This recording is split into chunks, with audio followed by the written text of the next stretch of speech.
Bien, bonsoir à toutes et à toutes pour cette dernière, alors ce n'est pas une table ronde, c'est un duo, pour ce premier duo en fin de soirée que vous propose le festival Allez Savoir, donc le festival à l'initiative de l'École des Hautes Études et en collaboration étroite avec la ville de Marseille et avec les musées, les bibliothèques et beaucoup d'autres institutions, et aujourd'hui avec le Centre international de poésie de Marseille, et la présence de son directeur, Michael Batala, devant vous.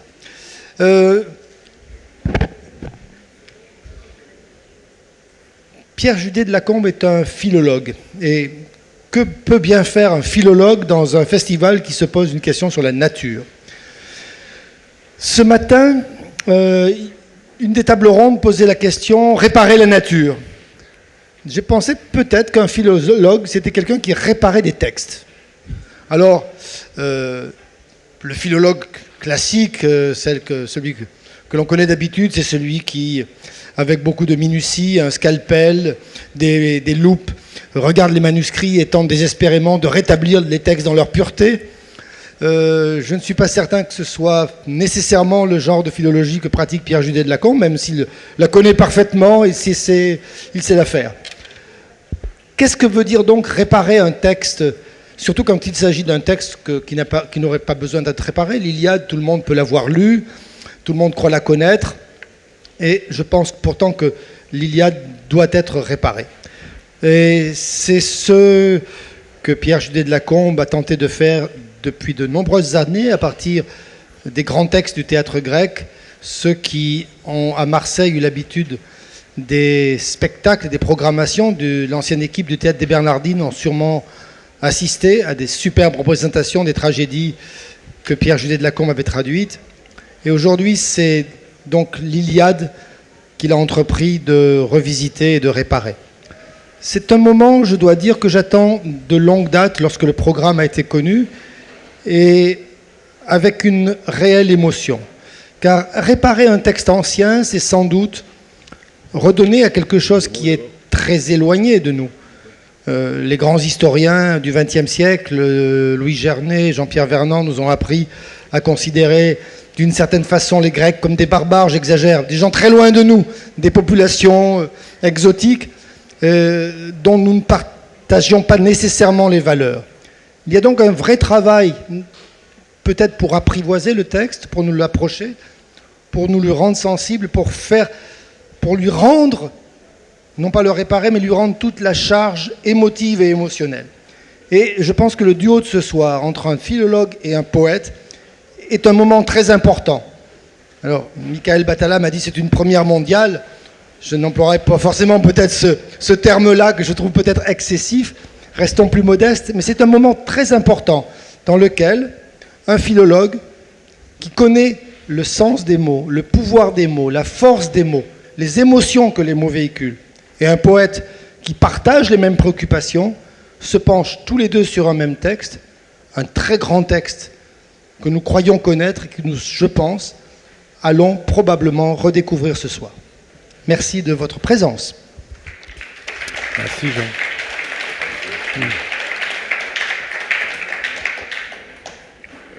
Bon, juste deux mots et merci Jean pour ce proème, cette introduction.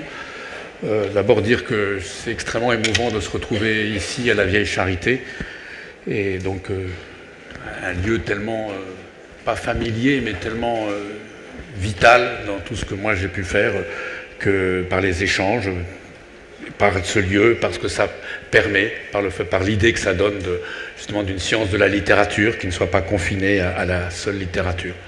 Et tu disais réparer un texte, réparer l'Iliade, on n'a pas besoin de réparer l'Iliade, et peut-être que si, c'est-à-dire peut-être qu'on doit quelque chose à ce poème, d'abord de montrer que l'Iliade, c'est un des buts de notre discussion, je crois, c'est un poème, c'est une œuvre qui dit quelque chose de la nature, et pour le dire de manière très provocante, qui rejette le concept de nature. Homère ne s'intéresse pas à ce concept. C'est un concept théorique, un concept philosophique, mais il rôde autour, il joue avec. Il y a des théories de la nature dans l'Iliade aussi, des cosmologies, etc. Mais Homère fait tout à fait autre chose. Et c'est ce qu'on va essayer de définir dans ce dialogue. Et donc Michael va commencer par lire un morceau de l'Iliade, qui nous a paru décisif. Et voilà, je lui laisse la parole. Au champ 20, vers 244 et suivant, Énée répond aux injures d'Achille. Mais arrêtons, ne parlons plus de cela comme des gamins, car nous sommes au cœur des assauts où l'on tue. Il y aurait bien des injures à se dire l'un à l'autre, énormément. Un bateau de 100 bancs de nage n'en porterait pas la charge. La langue des mortels est changeante. Elle porte en elle une foule de propos de toutes sortes, et la prairie des mots est grande à l'infini. Pour tout mot que tu diras, tu entendras l'équivalent. Mais qu'est-ce qui nous oblige tous les deux à nous confronter en querelles et en affronts l'un contre l'autre ? Tu ne me détourneras pas de mon appétit de guerre avec des mots, sans combattre, face à face.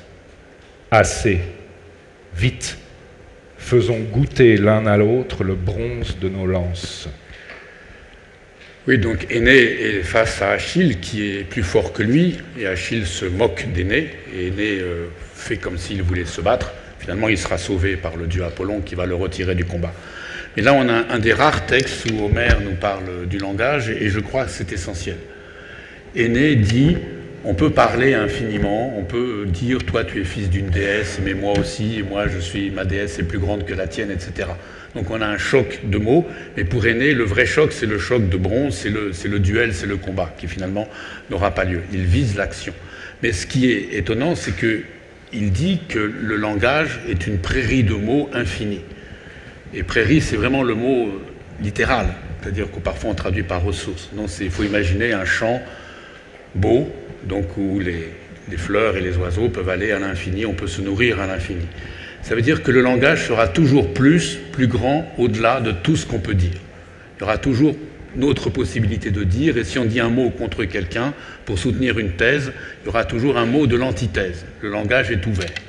Et ça n'a l'air de rien, mais c'est en fait capital. C'est pas simplement que le langage est riche, mais ça veut dire que la poésie, en rappelant ça, et dans un geste de dénégation, parce que c'est au moment même où Énée dit il faut arrêter de parler et pour combattre qu'il dit qu'il parle en fait. Donc en fait il parle.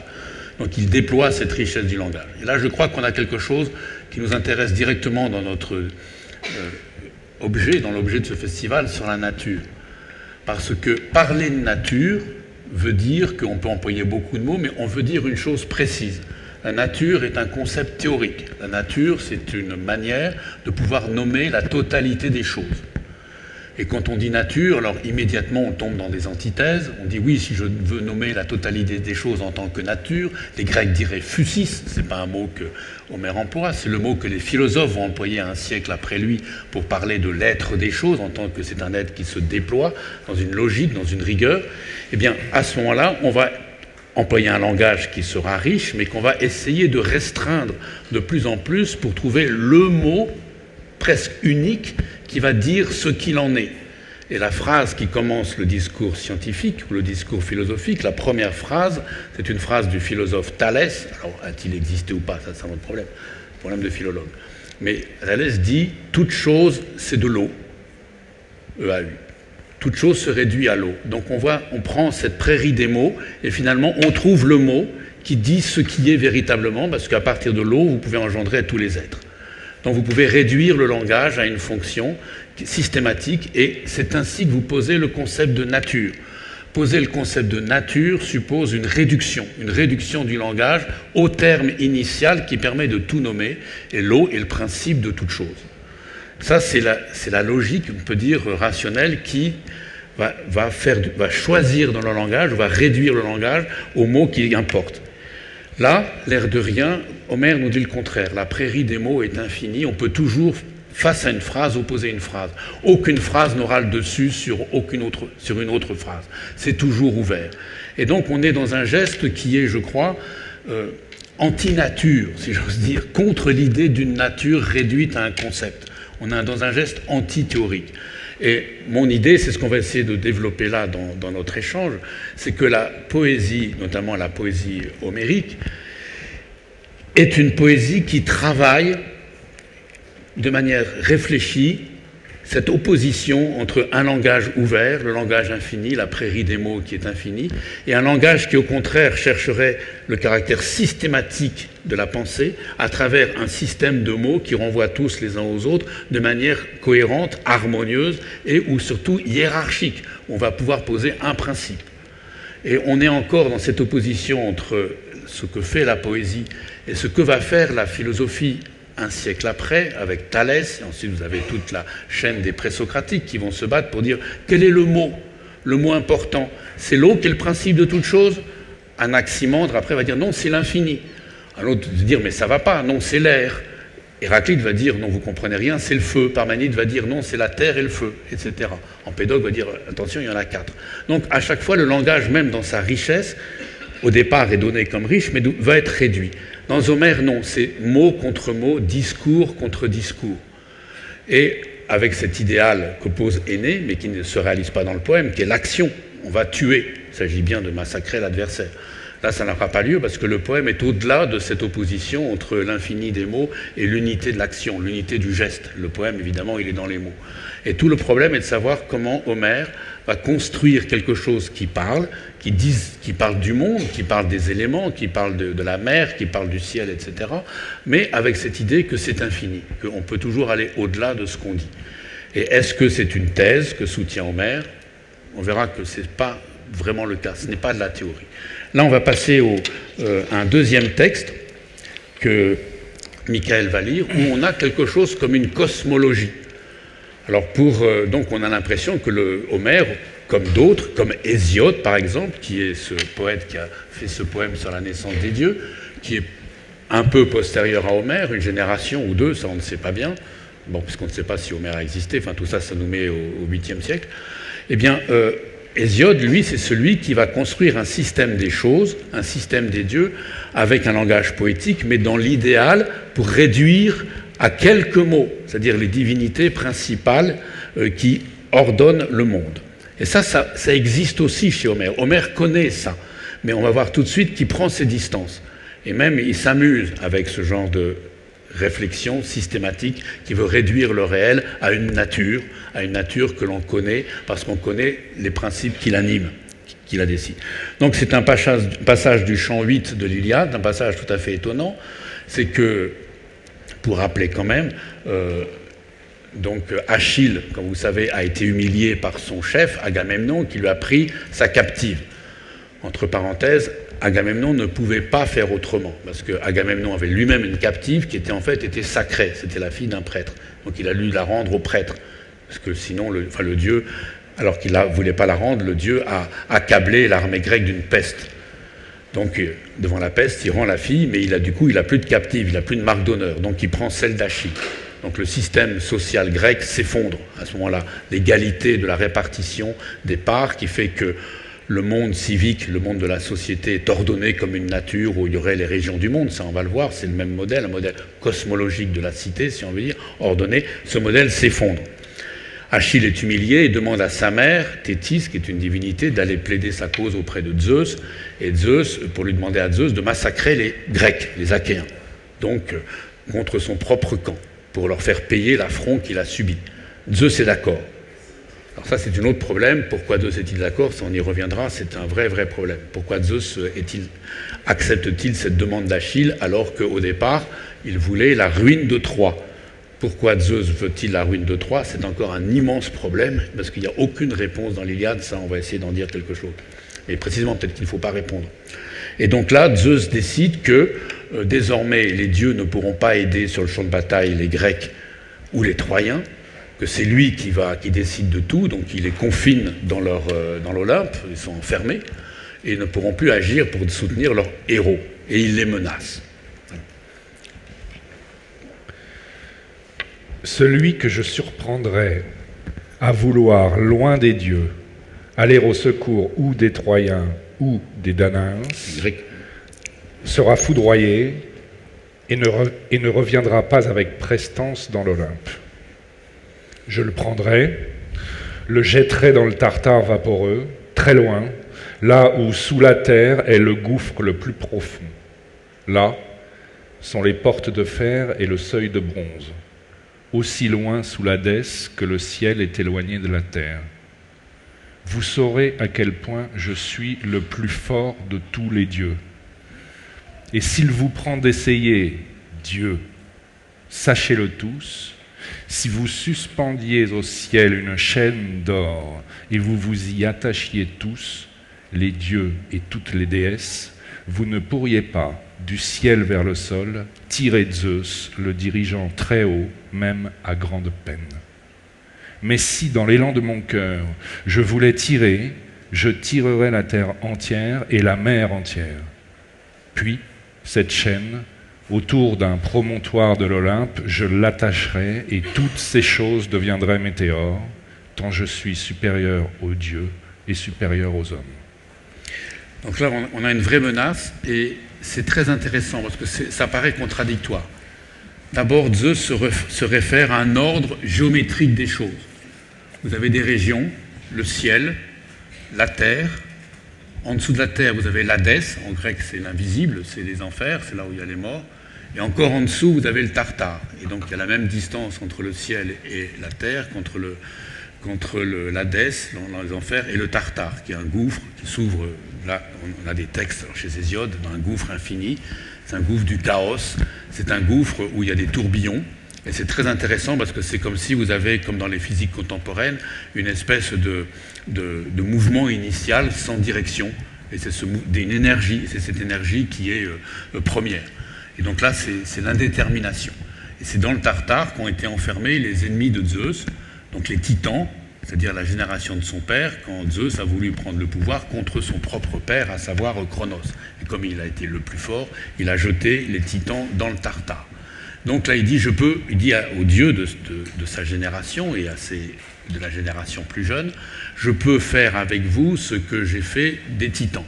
Donc là, on est dans un ordre des choses géométrique, une cosmologie parfaitement ordonnée. Donc c'est un univers spatial. Donc on se dit, après tout, Homère, il parle, il réfléchit, enfin Homère, ce qu'on fait l'Iliade, dans un monde qui est un cosmos, c'est-à-dire dont on peut rendre raison. On peut même calculer les distances, donc on a un modèle mathématique pour rendre compte de l'unité de ce monde. Mais ensuite, il fait une hypothèse tout à fait surprenante. Il dit, si vous suspendiez au ciel une chaîne d'or et vous vous y attachez tous, les dieux et toutes les déesses, eh bien vous qui seriez plus bas que moi, vous ne pourrez pas me tirer vers le bas. Vous ne pourrez pas faire que cet ordre soit défait, parce que moi, je suis le plus fort. Par contre, si moi, je vous prenais, si vous êtes attaché à cette chaîne d'or, si je vous prends, je vous lève vers le haut, vers moi, ben vous serez dans l'air, vous serez comme des météores. Et donc, vous, tous qui étiez les dieux qui soutenaient les Grecs et les Troyens, c'est-à-dire des êtres qui sont sur la terre, enfin comme nous, eh bien, je pourrais vous mettre dans le ciel. C'est-à-dire qu'il n'y aurait plus aucun ordre. Alors ça, pour un point de vue grec, c'est tout à fait intéressant, parce que on sait par Hésiode, donc là on est obligé de passer de l'un à l'autre, Hésiode veut construire la logique d'une nature, c'est-à-dire d'une nature comme cosmos, comme monde organisé, et parenthèse, c'est à partir de cette nature du monde comme cosmos qu'il pourra construire la nature politique, la nature de la cité comme monde organisé. Pour un grec archaïque, il n'y a pas de différence entre le discours physique et cosmologique sur la nature et le discours politique. On est dans un modèle cosmologique global, si on peut dire. Eh bien, il y a une possibilité de la vie des dieux, donc, et d'une naissance même du cosmos en tant que tout organisé et différencié, quand il y a une séparation de terre et de ciel. Terre engendre ciel dans Hésiode, et ciel qui fait l'amour avec elle et reste collé sur elle, donc il fait que les enfants ne peuvent pas sortir. Donc là, vous avez un monde non organisé. Et il faut châtrer ciel pour que ciel se sépare de terre, et donc devienne tout à fait stérile, et forme la voûte céleste, et ça fait l'espace. C'est ça qui fait que la différenciation cosmologique peut prendre place dans ce monde. Donc c'est une séparation définitive, irréversible de terre et de ciel. Et Zeus dit, moi je peux faire le contraire. Si je veux, je prends la terre et je la tire vers le ciel, je nie ce qui a permis l'histoire du monde. Je nie ce qui a permis l'existence même des dieux, et donc tout ce qui existe, c'est-à-dire le monde, mais aussi toutes les cités, tout ce qui repose sur un principe d'ordre. Alors c'est tout à fait extraordinaire. Vous avez le Dieu qui normalement est responsable de l'ordre, qui sait décrire l'ordre parce qu'il a jeté la génération de son père dans le Tartare, donc ce lieu vaporeux, indistinct. Peut faire la même chose avec les dieux, mais au lieu de dire ça, ce qui serait la menace normale, il dit « je peux vous prendre et vous faire tenir en l'air, vous serez rien ». C'est-à-dire qu'il n'y aura plus aucun lieu, comme dit Aristote, il n'y aurait plus de lieu naturel dans ce monde, ce serait vraiment le chaos. Et ça par une volonté politique, la volonté de Zeus. Alors c'est extraordinaire, vous voyez, Hésiode et les philosophes n'auraient jamais écrit ça, jamais pensé ça. Ils auraient pensé l'ordre de la nature et après ils auraient dit la nature va se détruire en fonction de sa propre dynamique, par cycle éventuellement. On a ça dans les philosophies. Là, c'est pas ça, c'est une décision de Zeus de détruire l'ordre des choses, la condition même qui fait qu'il puisse y avoir une nature en tant que tout organisé et représentable, à cause donc d'une décision politique. Et pourquoi cette décision politique? Et c'est là qu'on passe à un autre monde que le monde de la nature, de la cosmologie, c'est que, et même de la théologie, je dirais, bon ça on peut en parler, c'est que Zeus soutient Achille. Zeus veut que les Grecs soient humiliés, et donc comme Achille est le meilleur des Grecs, le meilleur des Achéens, sans Achille les Grecs ne peuvent pas gagner, donc il faut que pendant un temps les Troyens gagnent, et c'est ce qui va se passer, là on est au champ 8, jusqu'au champ 16, ce moment où les Troyens vont menacer le plus le camp des Achéens, le camp grec. Mais pourquoi veut-il que Achille soit vengé? En fait, c'est pour la défaite des Troyens. C'est tout à fait paradoxal. On aurait dit autrefois, c'est dialectique. Il faut que les Troyens gagnent tellement qu'ils vont tuer l'ami le plus proche d'Achille, à savoir Patrocle, et Patrocle sera tellement... Et Achille sera tellement triste de la mort de Patrocle qu'Achille va reprendre les armes qu'il avait lâchées après son humiliation par Agamemnon. Et Achille va être plein de fureur. Et la colère d'Achille contre les Grecs va devenir la colère d'Achille contre les Troyens, ou le Troyen qui a tué Patrocle, à savoir Hector. Et c'est le seul moyen pour que Achille tue Hector. Donc il faut qu'il y ait la défaite des Grecs, la mort de Patrocle, pour que Achille puisse tuer Hector. Et ensuite, comme Hector était le défenseur de Troie, Troie va tomber. C'est dit comme ça, mais de manière purement narrative, et jamais il n'est dit pourquoi Zeus veut d'abord honorer Achille, ça, donc de manière instrumentale, c'est pour la victoire finale des Grecs contre les Troyens, mais il n'est jamais dit pourquoi Zeus veut la défaite des Troyens. Ça, je pense, bon, je garde un peu la réponse, on y reviendra, mais Hésiode, qui est un théologien, qui, comme dit Vernon, a voulu faire une nouvelle religion, c'est un prophète, Hésiode donne son système des dieux, du monde, et aussi il donne la raison des actions de Zeus. Et la raison des actions de Zeus, c'est quoi? C'est qu'une fois que Zeus a établi son ordre, qui est un ordre géométrique de tous les dieux, là on a à nouveau comme une cosmologie politique, chaque dieu a sa fonction bien définie, eh bien Zeus va faire naître la divinité qui devrait en fait ordonner nos vies politiques, c'est-à-dire justice, dikè. Il faut qu'il y ait l'ordre des choses et l'ordre des dieux comme cosmologie politique pour que puisse naître le principe qui fait que les hommes vont vivre en communauté sans s'étriper, sans s'entretuer, à savoir dikè, la justice, qui est la justice qui ne fonctionne que pour les hommes, pas pour les dieux. Donc on a un système, une finalité, où on passe de la physique à la théologie et finalement à la politique. Il n'y a rien de tout ça dans Homère. C'est ça qui est tout à fait surprenant. Ces éléments sont là, donc la nature qui pour un grec est à la fois physique et politique, il peut en parler, mais il la récuse. Il dit Zeus peut faire, pour une raison qu'on ignore, l'inverse de ce que fait la nature. On peut lire le texte numéro 2. Au champ 15, Poséidon. Alors simplement pour situer, Zeus empêche les Grecs, les dieux d'intervenir. Les Troyens gagnent, forcément, puisque Achille ne combat pas, et les dieux qui aidaient les Grecs ne sont plus là. Les Troyens gagnent, Et là, Héra, la déesse du mariage, évidemment, elle est contre Hélène, donc elle est contre les Troyens, et surtout, elle n'a pas été choisie par Paris, c'est Aphrodite qui a été choisie par Paris. Héra, donc, est scandalisée par le succès des Troyens, parce qu'elle est pour les Grecs. Alors, la seule ruse qu'elle trouve pour que Zeus arrête d'interdire aux dieux et d'empêcher les dieux de se battre pour les Grecs, c'est de coucher avec lui de manière qu'il s'endorme. Et donc, elle y arrive.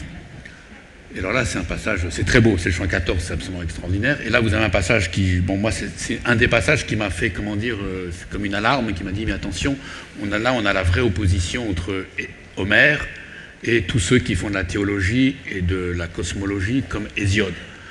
Que dit Héra ? Héra, elle doit séduire Zeus.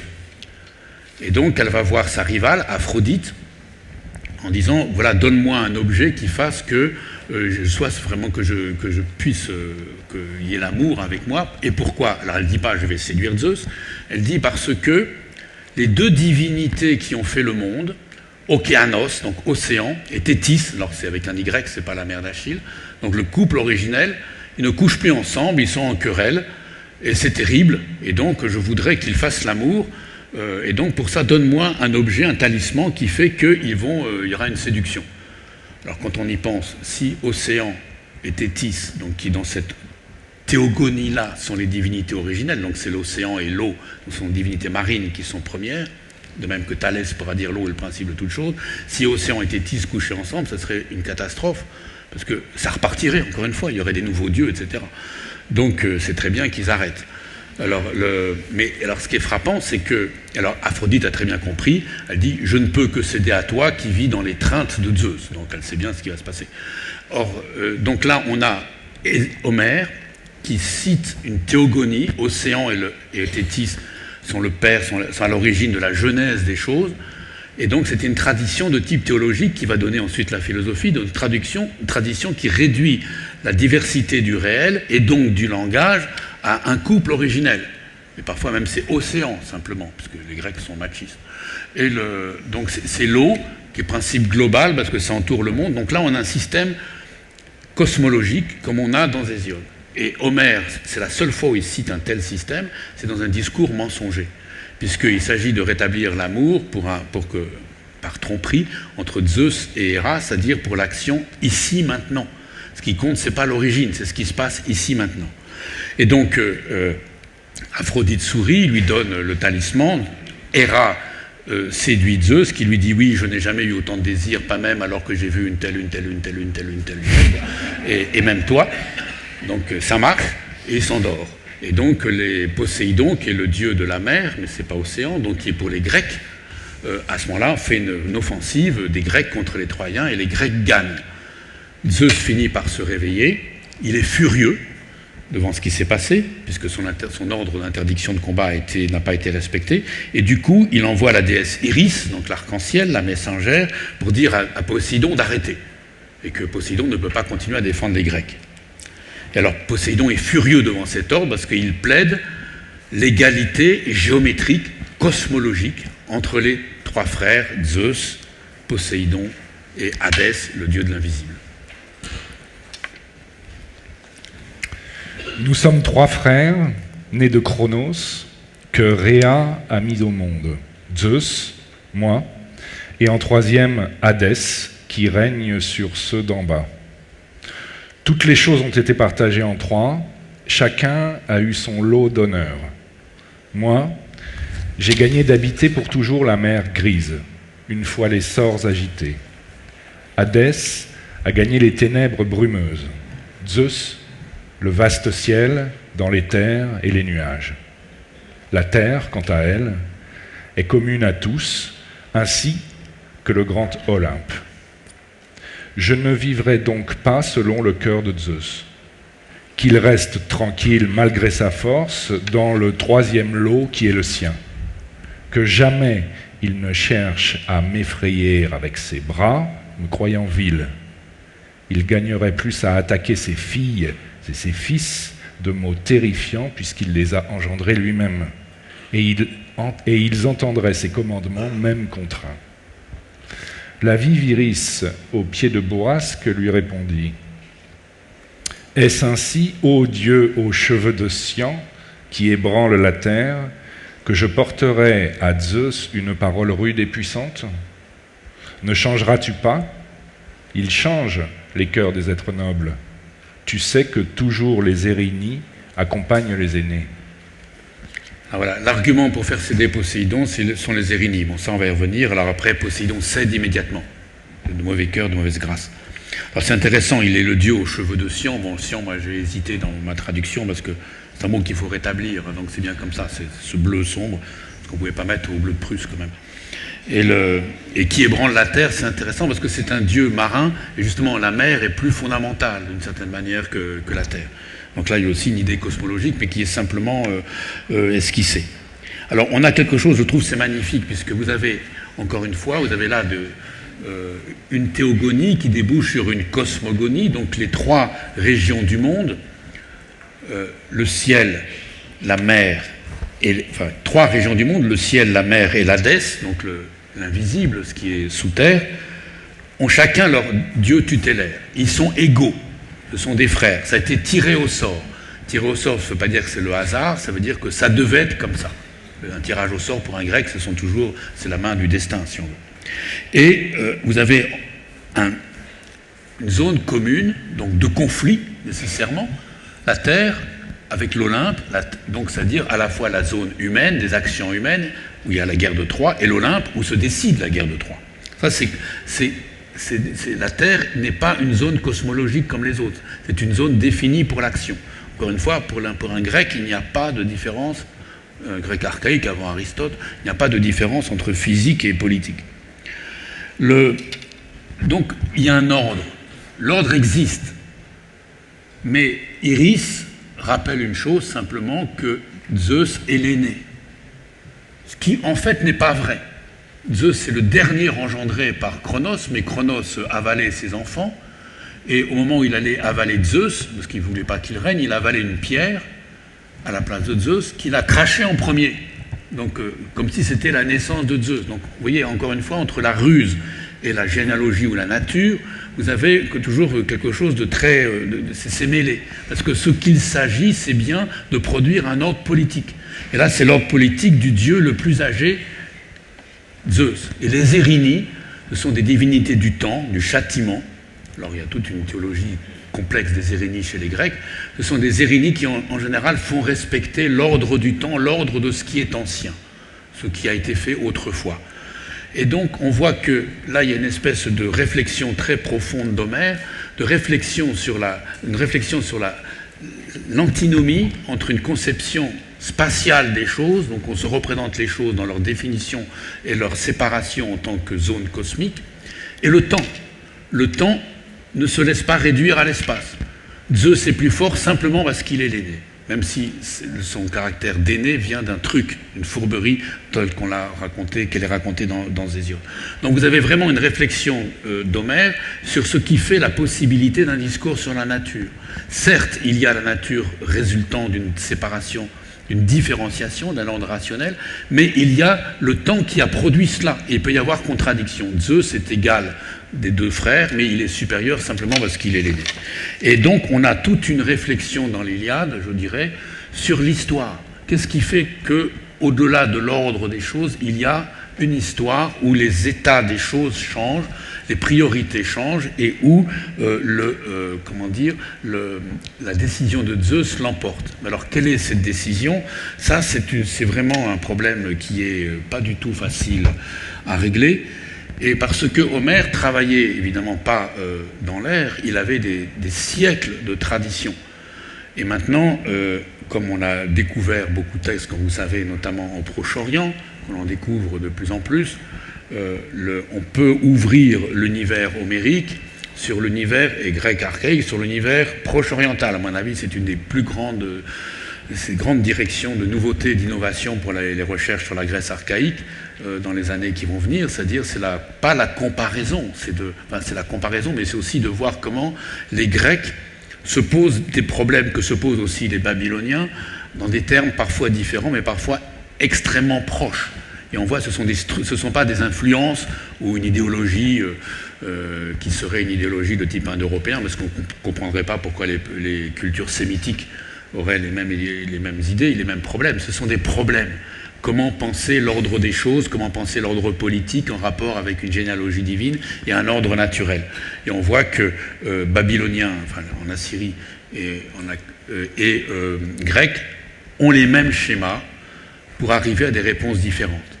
En deux mots, il s'agit, avec les mythologies, les constructions intellectuelles du côté proche-oriental, d'arriver à une définition satisfaisante de la monarchie, alors qu'en Grèce, il s'agit d'arriver à une définition satisfaisante de la société politique, en tant que pluriel. Donc donc comme on a vu là déjà avec les frères, justement.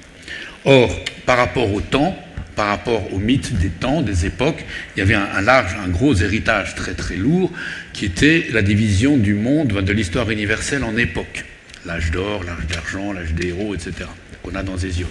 Cela fait partie, avec des variantes évidemment, du patrimoine commun. C'est-à-dire que pour la plupart des Grecs qui reprenaient cette tradition épique ancestrale, nous ne sommes pas fabriqués comme Achille, Hector, etc. Ils sont plus grands que nous, il y a des demi-dieux, et donc nous n'arriverons jamais au statut ontologique des héros. C'est pour ça qu'on ne peut même pas les imiter, c'est absurde. Nous ne sommes pas il n'y a pas de demi-dieu parmi nous. Après la chute de Troie, aucun dieu, aucune déesse n'a jamais couché avec aucun mortel. Bon, ça pour des raisons qui sont expliquées par ailleurs. Mais je veux dire, c'est fini. Donc cet âge-là est entièrement derrière nous. C'est irréversiblement derrière nous. Et ça ne reviendra pas. Pour Homère et Hésiode, il n'y a pas de vision cyclique de l'histoire. Là, ce sont les philosophes Platon, Aristote, qui vont le définir. Non, là, c'est un monde définitivement perdu. Nous sommes dans un âge, l'âge de fer, qui est en fait l'âge que va retrouver Ulysse quand il rentre chez lui à Ithaque. C'est l'âge de tous les jours, de la vie normale. Eh bien, les héros ne vivent pas cette vie-là. Mais pour qu'il y ait passage de l'âge des héros à notre époque, il faut des catastrophes, et les catastrophes sont figurées de deux manières, aussi bien à Babylone qu'en Grèce. Il y a deux possibilités de détruire une époque. C'est ou bien un déluge, comme dans la Bible, ou une guerre. Parfois, c'est les deux. Et là, ça va être les deux. Or là, l'Iliade connaît cette tradition, mais on va voir. Donc cette tradition permet d'expliquer un rythme de la nature. Donc la nature est constituée, mais elle est dynamique au sens où elle doit produire quelque chose qui est tout à fait étonnant, c'est-à-dire notre ordre à nous, le présent. Le présent n'est pas nécessairement du même ordre que les époques qui l'ont produite. Donc il y a une discontinuité entre les époques. C'est comme entre les épistémés de Foucault, si vous voulez. Donc l'histoire est discontinue. Mais il faut donc expliquer les crises qui font qu'on va changer d'époque. C'est raconté dans l'Iliade, avec une chose avec un déplacement tout à fait stupéfiant. On voit bien comment Homère travaille par rapport à ces représentations du mythe de l'âge des héros. Alors comment fait-il? Les Grecs sont battus à cause de la décision de Zeus qu'on a vue. Du coup, ils se protègent par un mur et un fossé. Ce qui est très intéressant, c'est qu'ils ont construit le mur sur le tombeau commun où ils ont mis tous les morts de la première journée de guerre, qui était effrayante. Ils construisent un mur extrêmement solide, devancé avec devant un fossé. Ce mur donc fait que, en fait, les Grecs qui assiégeaient Troie sont devenus à leur tour assiégés. On construit une ville, une cité, qui est une cité bizarre, parce qu'il n'y a pas de culture, d'agriculture, il n'y a pas de reproduction, il n'y a pas d'enfants, il n'y a pas de femmes, sauf les captifs qui sont des esclaves sexuels. C'est tout à fait dégoûtant, le monde de l'Iliade. Mais on a construit une contre-ville qui risque de perdre. Et effectivement, ce mur va être détruit en partie. Ils n'ont pas fait de sacrifice aux dieux pour construire ce mur. Ils n'ont pas... Normalement, ils auraient dû faire un grand sacrifice pour demander aux dieux que ce mur soit protégé. Ils ne l'ont pas fait. Homère ne dit pas pourquoi. On peut penser que c'est parce que les Grecs pensaient gagner cette première guerre, cette première journée de bataille. Zeus leur avait promis la victoire et en fait, ils ont été battus. Donc, c'est terrifiant. Donc, ils font ce mur. Et les dieux, notamment Poséidon et Apollon, qui ont construit les murs de Troie, par ailleurs, sont furieux, sont jaloux, en disant ce mur va être plus glorieux que le nôtre. Et alors, le chant 12, il y a une prédiction, au passé, il dit, mais ce mur va disparaître juste après la victoire des Achéens. Il va être balayé par un déluge. Donc on peut lire ça. Mais l'ouvrage allait contre la volonté des dieux immortels. Il ne devait donc pas rester longtemps debout. Tant qu'Hector était vivant et Achille en colère, tant que la ville du seigneur Priam restait inviolée, aussi longtemps le grand mur des Achéens aussi allait rester debout.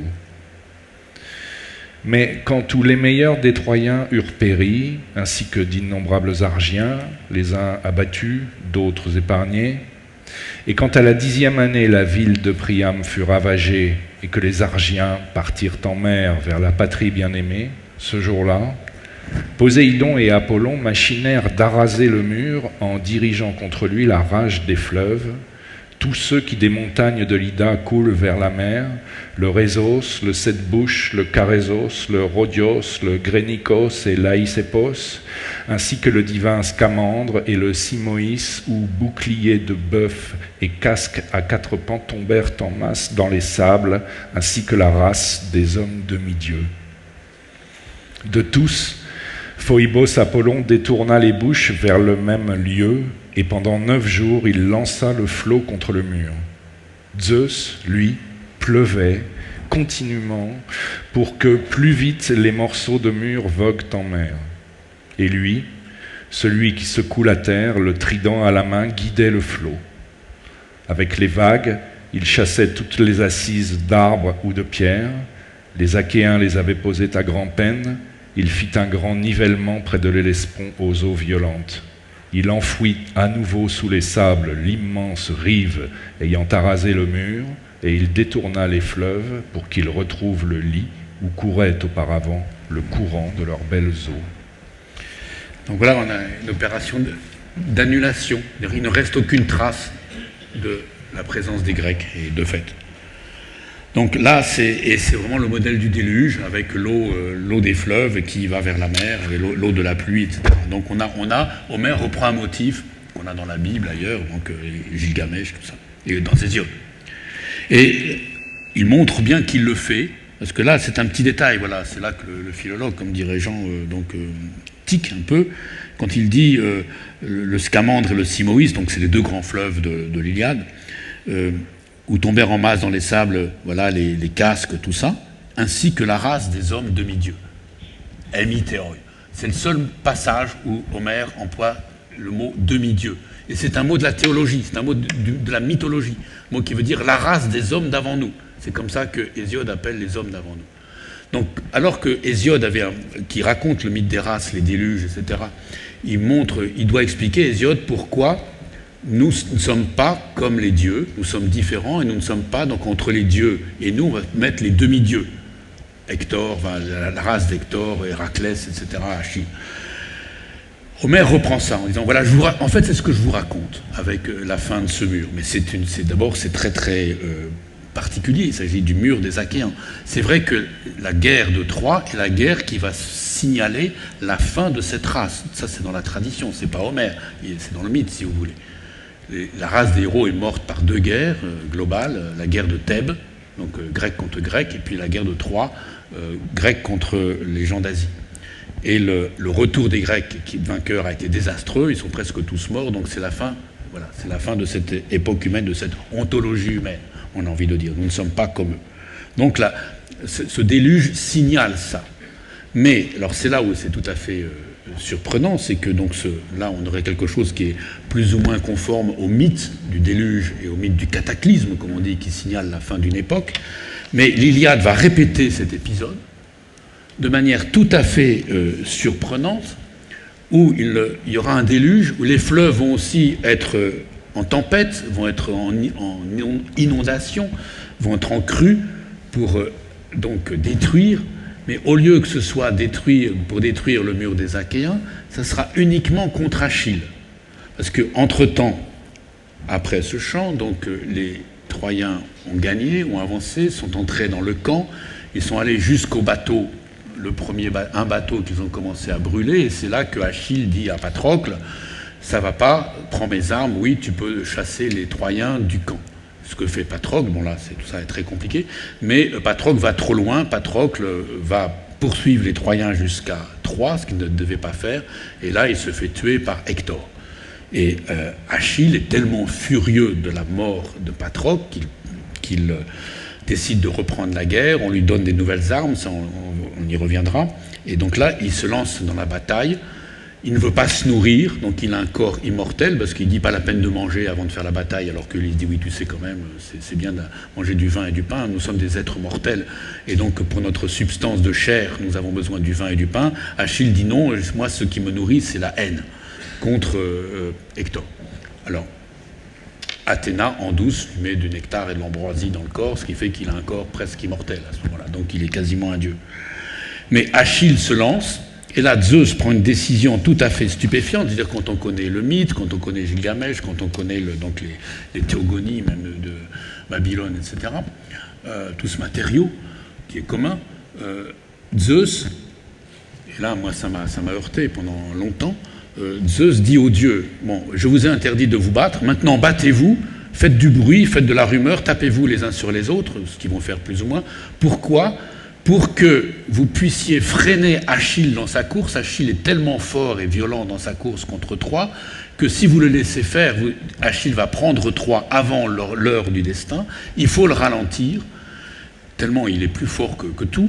Et donc faites une guerre civile entre vous de manière que le champ de bataille soit encombré. Ce qui est hallucinant, c'est-à-dire que c'est uniquement contre un individu, on déchaîne un cataclysme. Et on déchaîne normalement une crise qui devrait être une crise eschatologique, c'est-à-dire qui signale la fin d'une époque du monde. Alors, petit détail qui est intéressant, c'est que Zeus convoque tous les dieux pour dire ça, sauf Océan. Alors, il convoque les fleuves, parce qu'on verra, le fleuve est très important. Pourquoi il ne convoque pas Océan? Alors, on s'est dit, oui, Océan, sur l'Olympe. Océan, c'est trop grand, il ne peut pas aller sur l'Olympe. Bon, c'est un peu bête. C'est plutôt que Océan, c'est le fleuve qui fait le tour du monde. On dit que c'est un fleuve qui court à l'envers, parce qu'il court vers son origine, puisqu'il est circulaire. Et c'est le fleuve qui garantit, par son cours parfait, circulaire, qui garantit l'unité du monde. Et donc, en ne convoquant pas Océan pour cette guerre des dieux, et Océan n'en fera pas partie, ça veut dire qu'il n'y aura pas de mise en cause, de mise en désordre véritable du monde. Alors que quand il y a des guerres entre les dieux et que Total, qui suppose qu'un dieu va prendre la place d'un autre comme dieu souverain, à ce moment-là, l'océan est impliqué et il se met à bouillir en général. Donc là, c'est pas le cas. Et donc, cette guerre des dieux entre eux va devenir une guerre uniquement pour freiner Achille. Et un des dieux va être particulièrement en furie, c'est le Scamandre, le fleuve, qui fait la frontière entre la partie tenue par les Grecs et la partie troyenne de cette plaine, parce que Achille a massacré tellement de gens que le fleuve est bouché, que le fleuve ne peut plus s'écouler. Et donc le fleuve est furieux, Scamandre. Et il tempête contre Achille, et il veut le noyer. Donc ça, c'est le passage que tu peux lire si tu veux. Je veux bien. Le fleuve attaqua dans une tempête de houle, souleva pêle-mêle tous ses flots, précipita une foule de corps qui s'amassaient en lui, les morts d'Achille. Il les jeta dehors, beuglant comme un taureau, vers la terre. Les vivants, il les sauvait dans ses belles eaux, cachés par les grands tourbillons de ses profondeurs. Effrayante, il dressa autour d'Achille une vague confuse. Le flot, s'abattant sur le bouclier, le pressait. Ses pieds n'avaient pas d'appui. Il saisit de ses mains un orme qui avait bien poussé, grand. Chavirant depuis ses racines, l'arbre effondra toute la haute paroi et bloqua les belles eaux dans ses branches serrées. Il avait créé une digue dans le fleuve en y chavirant tout entier. Et donc Achille peut s'échapper en montant sur cet arbre, et puis après le fleuve reprendra de plus belle, et il va appeler tous les fleuves qu'on a vus qui se sont ligués contre le mur des Achéens pour justement arrêter Achille. Alors, et là c'est tout à fait passionnant, parce que donc il s'agit d'arrêter un héros qui veut simplement venger Patrocle.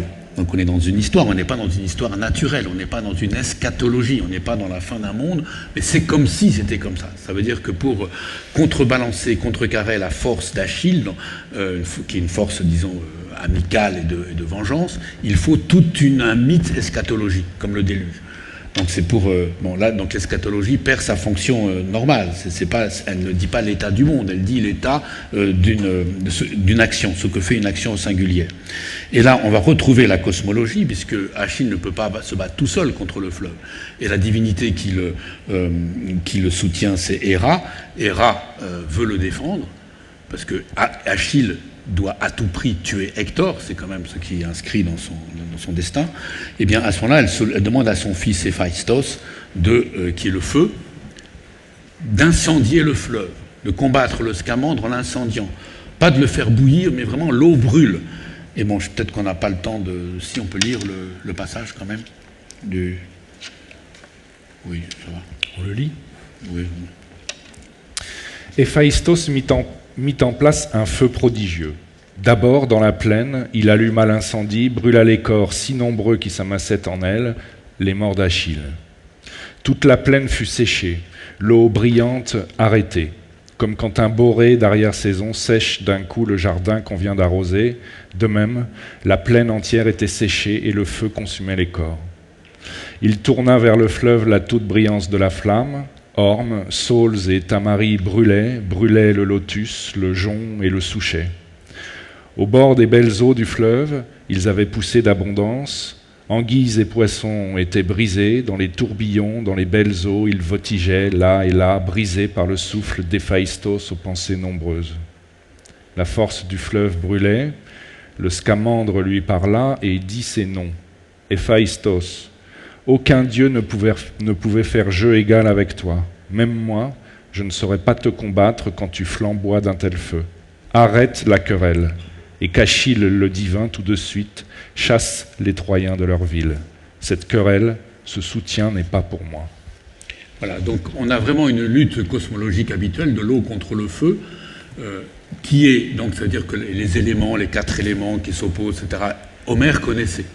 Ce système cosmologique que les philosophes vont développer sans dire Héphaïstos, etc., mais en disant le feu, l'eau, etc. Homère connaissait ce système dynamique de relations, d'équilibre et de déséquilibre. Mais là, il le mobilise pour cette action-là, pour que Achille soit capable de venger Patrocle.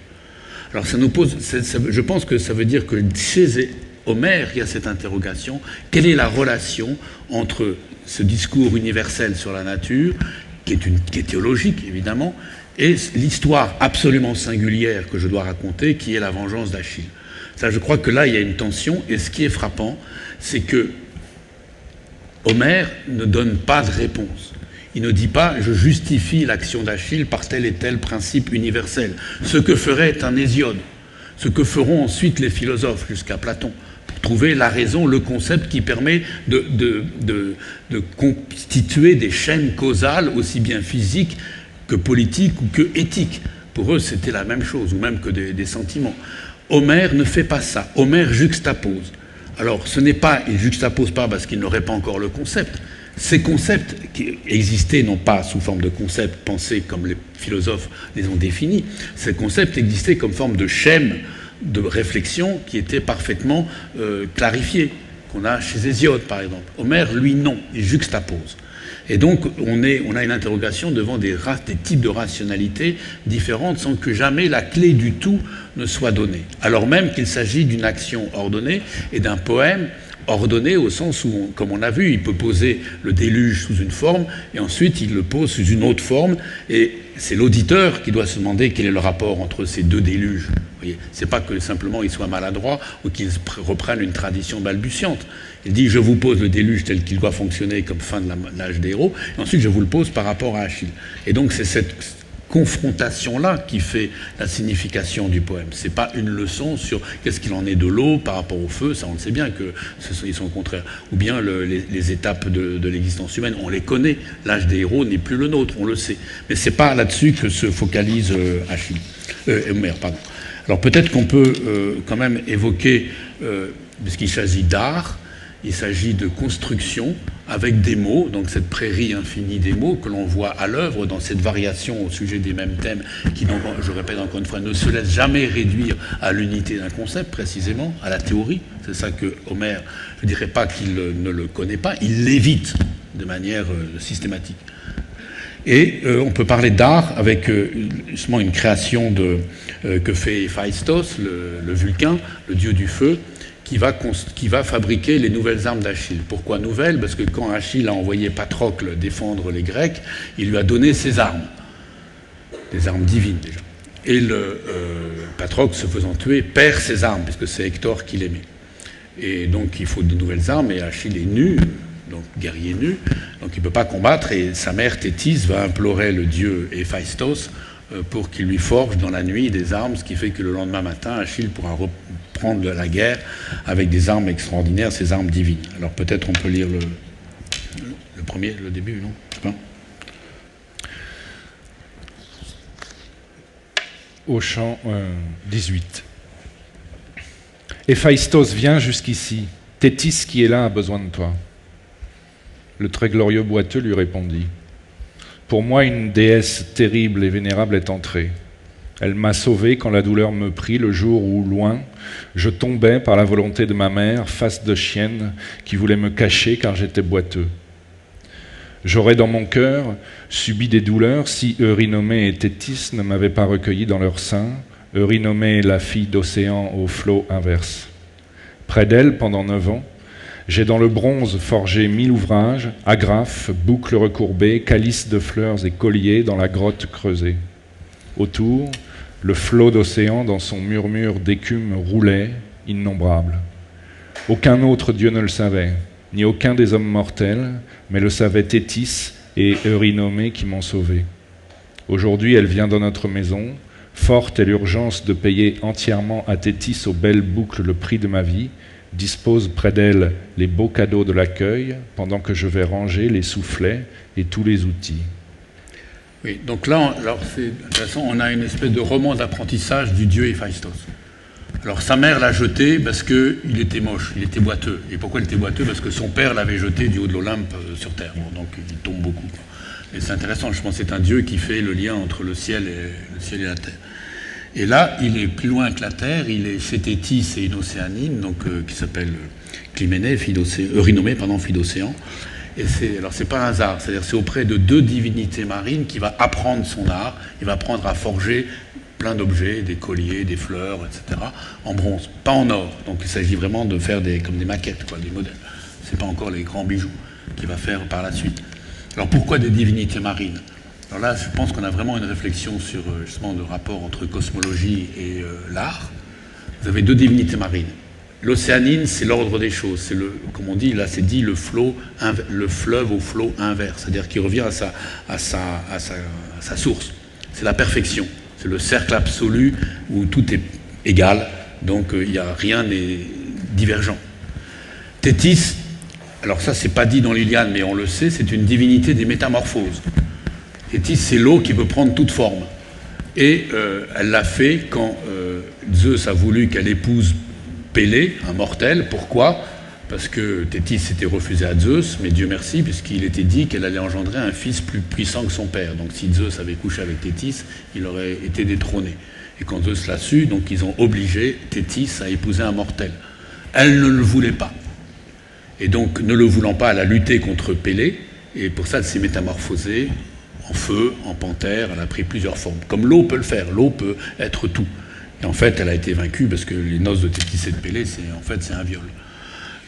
Donc, Héphaïstos, auprès de ces 2 divinités, dont la deuxième est liée à l'histoire de l'Iliade, très précisément, parce que c'est la mère d'Achille, apprend transforme le bronze comme Thétis s'est elle-même transformée.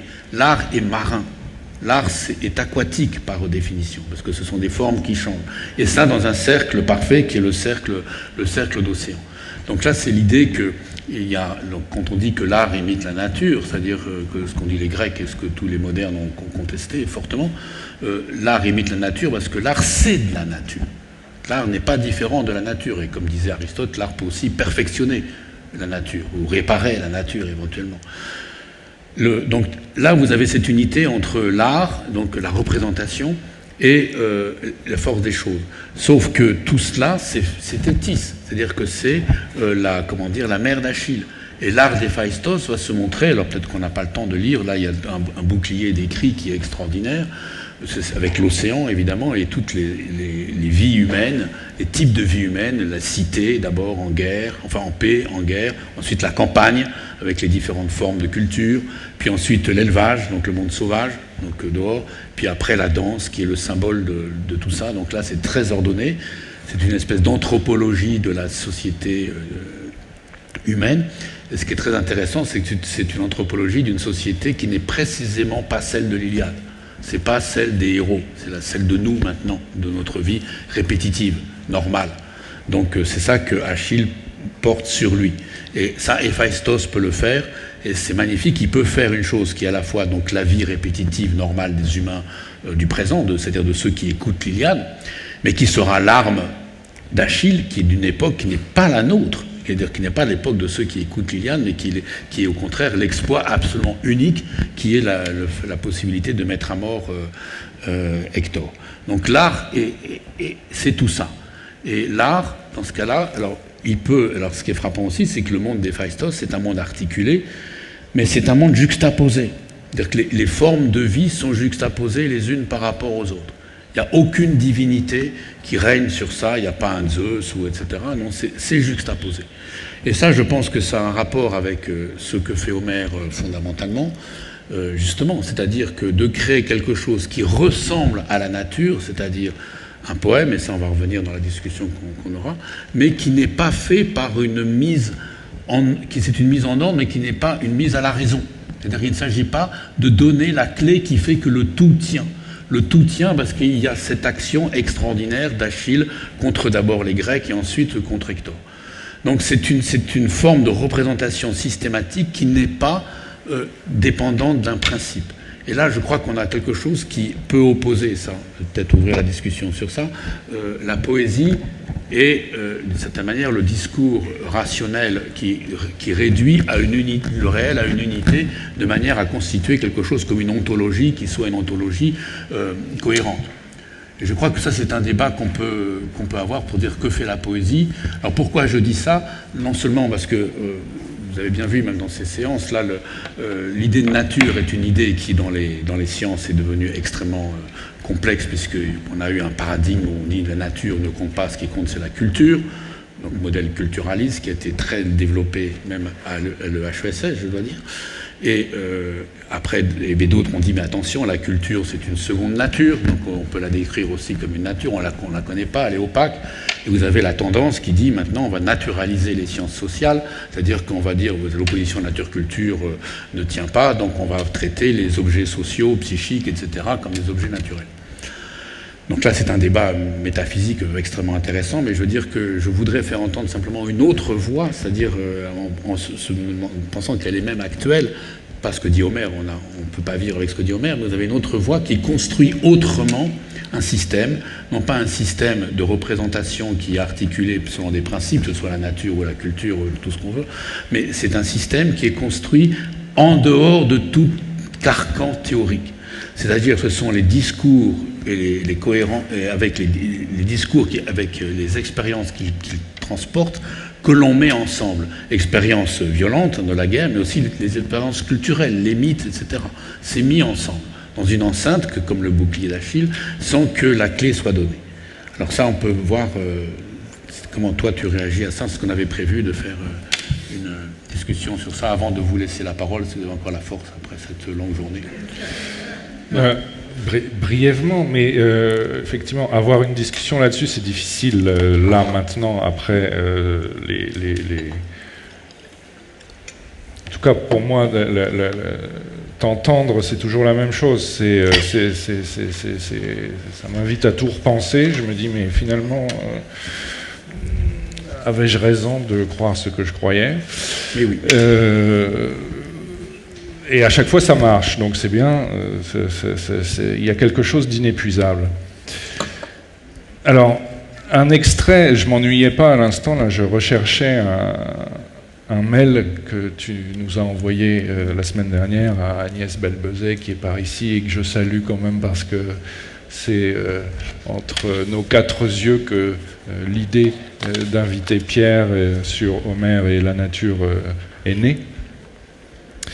Et dans ce mail, tu dis ce que tu viens de dire, mais autrement, et puis surtout tu l'articules à quelque chose que tu n'as pas encore dit.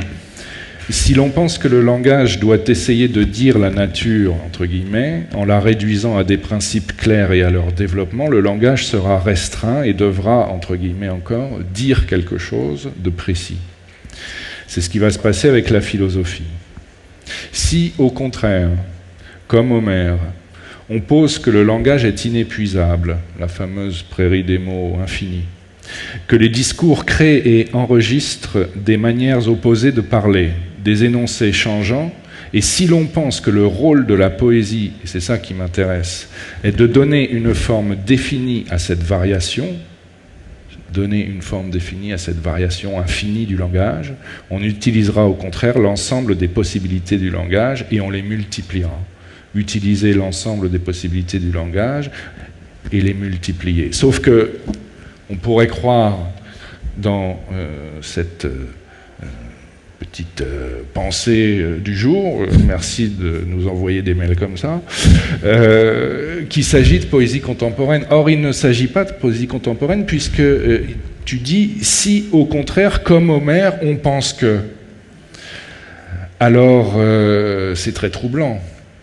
C'est extrêmement troublant et la première question évidemment qui moi me vient à l'esprit c'est quelle est d'une part la théorie poétique d'Homère, qu'est-ce qu'Homère pense de la poésie, alors peut-être pas entièrement développée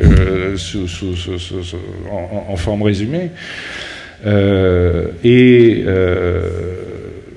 sa contemporanéité semblant flagrante en tout cas dans ce petit résumé que tu en donnes. Voilà. Alors évidemment, on pourrait dire que comme c'est moi qui le dis et que je prétends être mon contemporain, c'est peut-être moi qui ai fait une projection. Non, je pense pas, parce que ce passage où Héra dit à Aphrodite, tu sais, Océanos et Thétis ne couchent plus ensemble, là il se moque. Il se moque vraiment d'un discours qui voudrait rendre compte du réel à partir de principes, qui est le geste théorique, le geste philosophique, qui est aussi le geste des sciences, et notamment des sciences sociales, entre autres. Quand on travaille, nous, moi ce que je fais avec Homère, j'essaie de réduire Homère à des concepts. C'est-à-dire que quand je traduis, non, là c'est les mots. Bon, je réussis plus ou moins, ça vous avez pu entendre les extraits. Mais quand j'interprète, c'est des concepts. Et donc c'est quelque chose comme ça se renvoie à de la philosophie. Donc ça c'est évidemment. Mais je veux dire, lui, donc c'est vraiment consciemment, enfin c'est de manière volontaire qu'il trace une limite entre son usage du langage, ce qu'il pense qu'on peut faire du langage, et ce que d'autres font, d'autres qui sont les théologiens qui ont composé des théogonies, ça va donner Hésiode et ensuite les présocratiques. Ça, il s'inscrit en faux contre ça. Et ça, je pense que c'est toujours quelque chose qui est actuel. Parce que, justement, quand on dit « océan est la genèse des choses », alors qu'est-ce qu'on dit? On a une phrase où on dit tout. On dit, de quoi il s'agit de parler? C'est de toute chose, c'est ça qui est mystérieux. Alors on me dit, c'est océan. Donc si c'est océan, ça devient clair, parce qu'on dit, voilà, c'est la forme humide, aquatique, qui permet d'engendrer tous les réels possibles, même le feu, même la terre, par des opérations complexes, mais on y arrive. Donc on réduit le réel à un nom. Alors en fait, c'est le sujet prédicat. Le vrai sujet, c'est toute chose. Qu'est-ce que c'est que toute chose? Toute chose, c'est l'océan. Donc l'idéal de la philosophie, c'est de réduire le réel à une phrase. Et ils se battent, les Grecs, avec une phrase, chacun sa phrase. Jusqu'à Platon, non, c'est les idées, Aristote, etc. Homère dit non, c'est pas ça. Et moi, ce qui m'a frappé en traduisant Homère, c'est que souvent, quand vous traduisez les phrases, vous ne savez pas quel est le sujet. Il fit ça, il fit ça. Donc en grec, c'est hode, lui et lui et lui. Quand ils se battent, vous devez déduire le sujet du verbe. Alors parfois, on a du mal. Et donc le sujet n'est pas premier. Ce qui compte, c'est l'action. Et l'action, et donc vous savez que c'est Hector ou Achille ou Patrocle, un tel adversaire, uniquement en fonction du sujet, mais il ne rappelle pas le sujet, il dit simplement « et lui ». Et là, Vincent Descombes a repris un concept linguistique que je trouve très très fort. Quoi. Les linguistes disent « non, on ne peut pas penser qu'une phrase c'est sujet et prédicat, je pose une chose et j'en développe tous les aspects par des prédicats ». Ça c'est ce que fait le geste théorique qui commence avec Hésiode et qu'on a chez Thalès, etc. Vincent Descombes, avec des linguistes, parle du complément de sujet. C'est le verbe qui est premier et ensuite on ajoute, on déduit du verbe, comme on déduit l'objet, on déduit le sujet. Homère, c'est ça en permanence. C'est pour ça que c'est le langage formulaire. Ce sont des choses, ce sont des actions qu'on peut dire d'un tel ou d'un tel. Et à chaque fois, ça bute sur un nom propre. La même phrase peut être dite d'Hector, de Paris, d'Achille. Et donc, le sens d'un texte d'Homère, c'est ce conflit entre ces noms propres qui désignent quelqu'un, mais on ne sait pas bien ce qui va leur arriver. C'est simplement une marque, un index, comme on dit. Voilà, un tel. Et ensuite, vous avez ce flot de phrases qui peuvent aller de l'un à l'autre. C'est pour ça que c'est formulaire. Et donc, c'est pas sujet-prédicat, vous voyez. C'est vraiment, au contraire, une tension. Et ça dit, c'est une expérience. Et Homère, je pense que c'est à partir de cette tension qu'on peut dire les choses.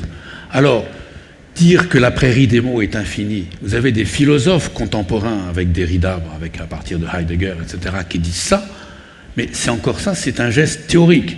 C'est-à-dire dire le réel, c'est du langage multiple, ambigu, polysémique. C'est encore une réduction. C'est la phrase de tous les défenseurs de l'ambiguïté parlent d'ambiguïté, mais dans des phrases non ambiguës, parce qu'ils disent c'est ça le réel, c'est ça la vérité. Homère, il s'en fiche complètement. On ne peut pas lire Homère avec ses philosophies de l'ontologie fondamentale, etc., ou de la différence. Non. On peut retrouver des choses comme ça, mais lui, il est d'emblée au-delà de ça. C'est pas ça qui l'intéresse. Et pour moi, c'est ça l'actualité.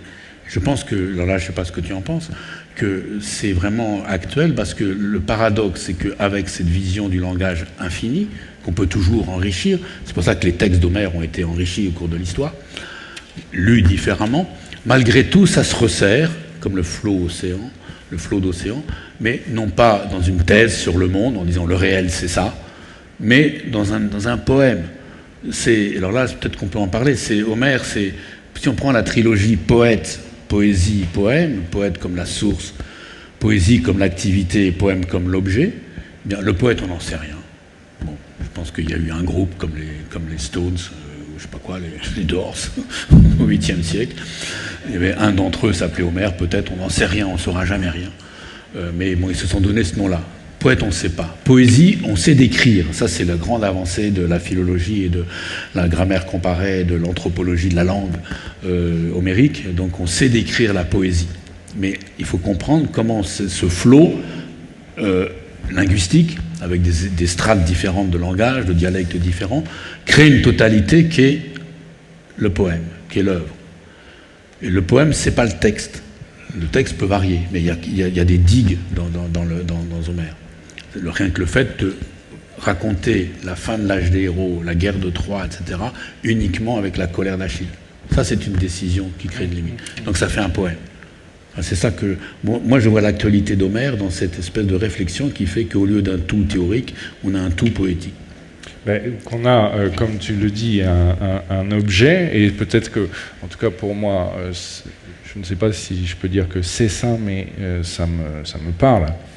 Un objet qui est donc en jeu d'une pratique qu'on appelle poésie, et qui a pour ambition, si ce n'est certainement pas pour fonction, mais en tout cas pour ambition, de créer un lieu de stabilisation qui est un lieu temporaire, un lieu de stabilisation temporaire de l'infinie variété des langages dans lesquels nous baignons et qui nous assaillent et nous informent aussi en permanence. Et j'ai l'impression que cette comparaison-là, mais évidemment...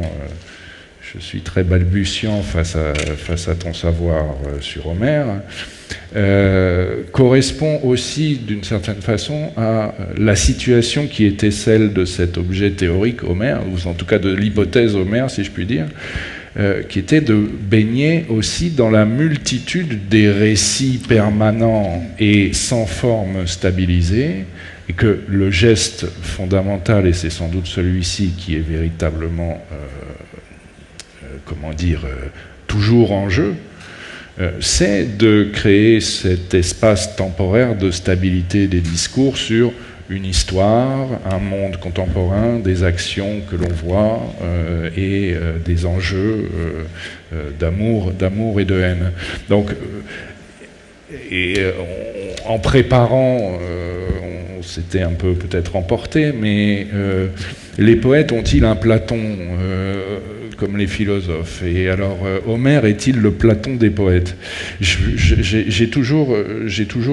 suis toujours méfié considérablement de ce parallélisme. Et puis, en fait, depuis que je travaille, j'ose pas dire avec toi, mais enfin un peu proche de toi, finalement, ça fait sens progressivement, cette affaire. Effectivement, penser comme ça, dit comme ça, analysé comme ça et traduit comme ça, puisque c'est quand même un ensemble de choses qui sont tout à fait cohérentes. Effectivement, peut-être que Homère est le Platon des poètes par ce geste de stabiliser dans une forme un magma qui circule sans jamais finalement être véritablement lisible. Et la lisibilité du magma ambiant, le poème comme résolution de ce problème de l'illisibilité du magma ambiant, parce qu'on reproche toujours à la poésie d'être illisible, mais enfin bon, elle est quand même au centre d'un flot d'illisibilité générale qui lui sert de bouclier face à ce reproche. Donc, des petites localités graphiques de lisibilité du magma, finalement, le projet n'est pas très différent, me semble-t-il, de celui d'Homère. Non, mais je pense que ce qu'il y a, c'est que Homère, effectivement, c'est ce magma, comme tu dis, ce sont ces discours complexes, ces traditions complexes. En même temps, c'est des crises hyper violentes. C'est-à-dire que quand on raconte le mythe des races, un déluge, vous pouvez le faire de manière sereine, de l'extérieur, parce que vous avez, sinon les concepts, au moins les principes et les schèmes qui organisent tout ça, vous pouvez dire, voilà, ça s'est passé comme ça, le réel, c'est comme ça. Dans Homère, ce qui se passe, c'est que même si de temps en temps, il y a des citations de ce type de discours un peu distants, j'ai envie de dire théoriques, il y a tout à fait autre chose. C'est-à-dire que tout ça, ces magmas aussi, ou ces discours sont rapportés à des expériences extrêmement traumatiques. Le fait de se faire tuer, de se faire blesser, bon, ça, ils pratiquaient ça, donc il faut que les Grecs, ils devaient apprendre ça. Et ce qui arrive à Achille qui est une brute absolument incroyable, alors on peut préférer Hector si on est gentil, mais je veux dire, Achille est beaucoup plus intéressant parce que précisément il passe par les traumatismes les plus différents. Le traumatisme politique quand on lui enlève sa captive, le traumatisme de la perte de Patrocle, le traumatisme de savoir qu'il va mourir vite, enfin, donc, etc. Donc on est dans le pire. Et la poésie, ce qu'elle fait, c'est comme tu dis, elle plonge, elle sait exprimer ça, et elle donne un ordre à ça. Mais c'est pas un ordre dogmatique au sens où elle expliquerait, elle met ses traumatismes d'abord en série, ça c'est les catalogues, ensuite dans les histoires, la mort de Patrocle, la mort d'Hector, qui sont tous des morts atroces, eh bien elle en fait une histoire juste d'un tout qui va déboucher à quoi le massacre des Troyens, qui est une horreur.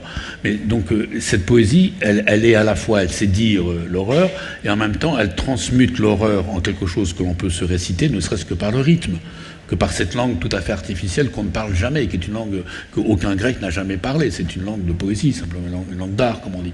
Mais cet écart entre ce que vivent les gens, ce que disent les gens normalement et ce que dit Homère, leur permet, en réalité, ça crée un abîme où on peut projeter, on peut mettre ses propres expériences. Et donc, il s'agit bien de tout ça et de ce que les gens vivent et disent et de lui donner une forme. Alors, Platon, c'est vrai, je ne l'ai pas pensé, l'analogie, c'est-à-dire que le système de Platon n'est pas le système d'Aristote.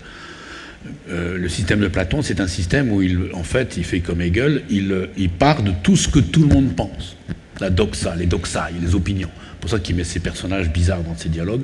Et il fait résonner ensemble ces opinions de manière que quelque chose se dégage, et là c'est le noyau rationnel de sa théorie, et qui ensuite fait que, mais sa théorie la présente, même si il critique la tragédie, qui fait partie de l'opinion, il dit, moi ma théorie c'est la meilleure tragédie. Donc Platon ne cesse pas de vouloir sauver ce que disent les gens, mais en leur opposant de manière, il faut dire un peu autoritaire quand même, ses propres concepts. Mais le point, c'est que chez Homère, il n'y a pas de concept. Zeus ne dit jamais pourquoi il faut que Troie disparaisse. Pourquoi Troie doit disparaître? Troie, c'est l'âge d'or. Il y a beaucoup de richesses. Priam, le roi, a 50 enfants avec Écube et d'autres. Il y a des chevaux, ils sont maîtres des chevaux, comme on dit, il y a de l'or, etc. C'est un âge d'or. Or, nous savons bien que nous ne vivons plus dans cet âge-là. Donc le fait même que nous ne vivons pas, on vit à Ithaque, dans une petite île ridicule où il n'y a presque rien, on vit, etc., dans des lieux assez misérables, des lieux où il faut travailler, etc., on ne vit pas à Troie. Et donc, c'est pour ça que 3 doit disparaître. Vous voyez, mais il n'y a pas une explication dogmatique. Bon, voilà, mais je parle... Peut-être qu'on peut s'arrêter là et peut-être que les gens si veulent... les gens veulent te questionner, hein, parce que moi, je... Non, mais peut-être pas. Il est tard, oui. Merci beaucoup.